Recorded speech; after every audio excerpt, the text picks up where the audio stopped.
again, Angelica Patulot.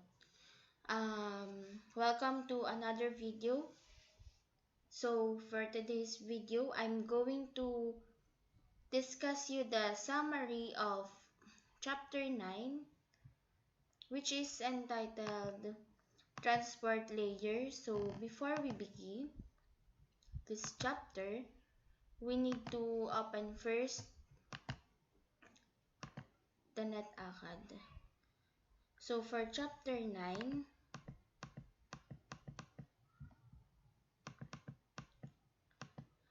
the topics under chapter 9 are transport layer. Under 9.1, transport layer protocols. Under it is transportation of data. Under transportation of data, we have role of the transport layer responsibilities, conversation multiplexing, transport layer reliability, TCP, UDP, and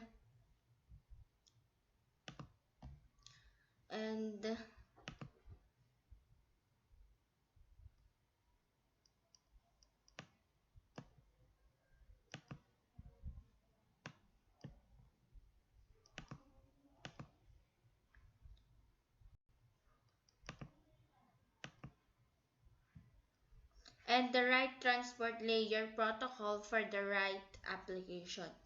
Then TCP and UDP overview. We have TCP features, TCP header, UDP features, UDP header, multiple separate conversations, port numbers, socket pairs, port number groups, the netstat command. Then under TCP and UDP, we have TCP communication process. Under this, we have TCP server processes, connection establishment, TCP session termination, three-way handshake analysis. Then we have here the insert activities. Then for reliability and flow control, we have TCP reliability order delivery, TCP flow control, window size and acknowledgements, TCP flow control, congestion avoidance. Then UDP communication, we have low overhead versus reliability, datagram reassembly, server processes and requests, client processes. Then under TCP and UDP, under it we have applications that used TCP, applications that use UDP. Then here are the activities. Then for the summary, we have 3 activities. The class activity, we need to talk again. It's a game. Then 9.3.1.2, packet tracer, TCP and UDP communications. And 9.3.1.3, transport layer. So for the introduction of this chapter, we will open the class, return to class.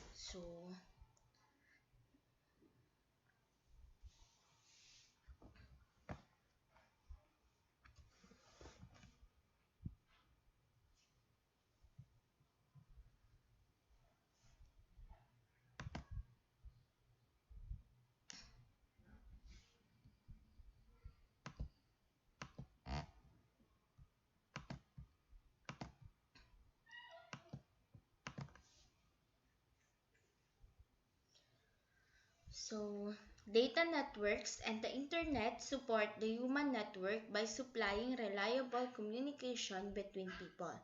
On a single device, people can use multiple applications and services, such as email, the web, and instant messaging, to send messages or retrieve information.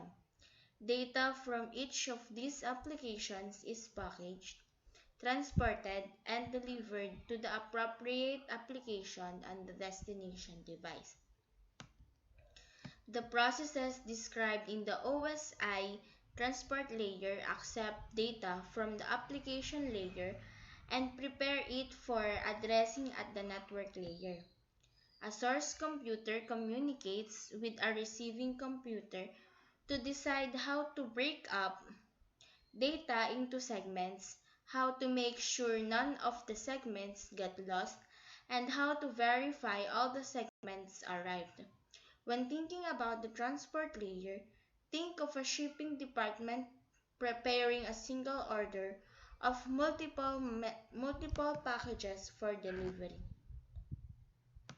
So, let's proceed to my PowerPoint presentation for the summary of Chapter 9 Transport Layer. So, here is my PowerPoint.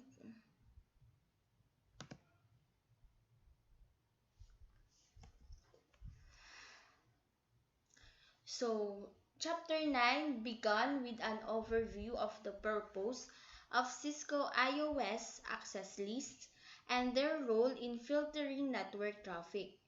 This included a look at the order in which access lists are evaluated, the different types of access lists that exist, such as standard and extended, as well as the different ways in which access lists are applied to router interfaces, inbound, such as inbound and outbound. So the implicit deny all statement at the end of every access list was also discussed.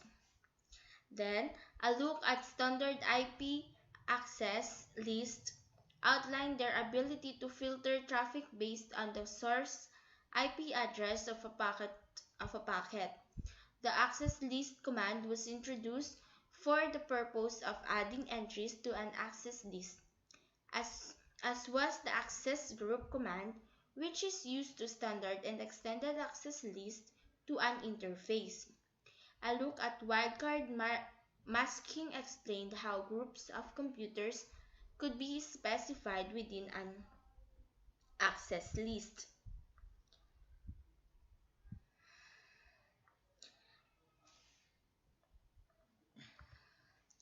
An overview of extended IP access lists provide perspective on the more granular level of filtering control that these access lists provide by source and destination IP address, as well as by protocol and port number. The ability to monitor IP access lists was examined by looking at the command used to view access lists defined on the router, as well as those applied to interfaces. IPX standard and extended access lists were looked at next. Standard IPX access lists can filter traffic by source or destination address.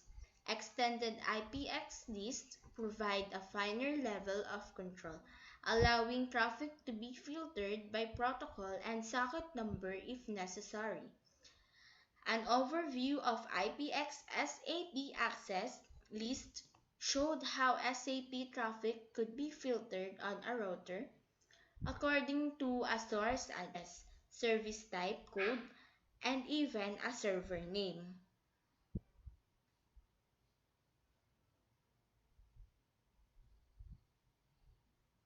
Which means the difference between the input SAP filter and output SAP filter commands used to apply SAP access list to interfaces was also discussed. So, for the role of the transport layer is responsible for establishing a temporary communication session between two applications and delivering data between them. Transport layer responsibilities: tracking individual conversations by tracking each individual conversation flowing between a source application and a destination application separately. Segmenting data and reassembling segments by dividing the data into segments that are easier to manage and transport. Identifying the applications by ensuring, even when multiple applications are running on a device, all applications receive the correct data. Conversation multiplexing: segmenting the data into smaller chunks enables many different communications from many different users to be interleaved, or the multiplexed on the same network. The transport layer adds a header containing binary data organized into several fields. It is the values in these fields that enable various transport layer protocols to perform different functions in managing data communication. For transport layer reliability, transport layer is also responsible for managing reliability requirements. Some applications may not require reliability, but transport layer requirements vary from application to application. TCP or IP provides two transport layer protocols: Transmission Control Protocol or the TCP, and the User Datagram Protocol or the UDP.